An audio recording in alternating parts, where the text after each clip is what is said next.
Right, so here what I'm doing is adding a 24 tax return, and you'll notice that I get the option to import my depreciable assets into the form. So we're going to carry out a migration step, because what we have is we have these assets in our legacy depreciation toolkit. And what we're going to do is we're going to convert this legacy depreciation toolkit into a method for you to just manage accounting depreciation only and handle the post back to your accounting systems. But for the actual tax depreciation, what you're doing is importing or migrating the depreciable assets in. So you get this utility which will allow you to migrate. Certain things won't come in, and you can explore which ones won't come in. Like, for instance, we're not bringing in, here you can see this is a category section 4880. So I'm not bringing in section 4880. And what is this one?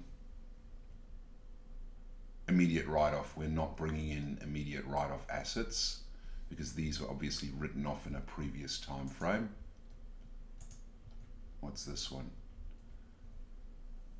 Same thing again, immediate write-off or small business immediate write-off. We're not bringing that in.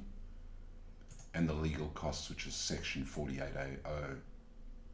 I know it says capital works there, but actually it's section 4880. It was just named as capital works. Probably not the right naming convention because we've set it as type section 4880. But for the rest of these assets, and what have we got in motor vehicles? You can see we've got 3 motor vehicles. So those should all come into the form. So let's close that and migrate. And now let's have a look in the depreciation section. And there you have your assets. Noting that these have all been brought in to the decline in value section.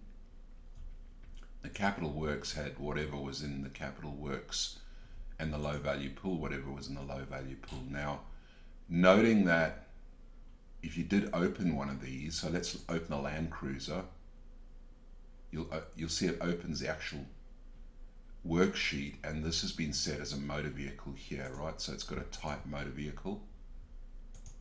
And if we go back and have a look at some of those other assets, so the type for the fridge should be plant and equipment. It is. And the type for, well, we go back and let's have a look at the type for the capital works. And that's set to, the asset type hasn't been set, but it should be set to building.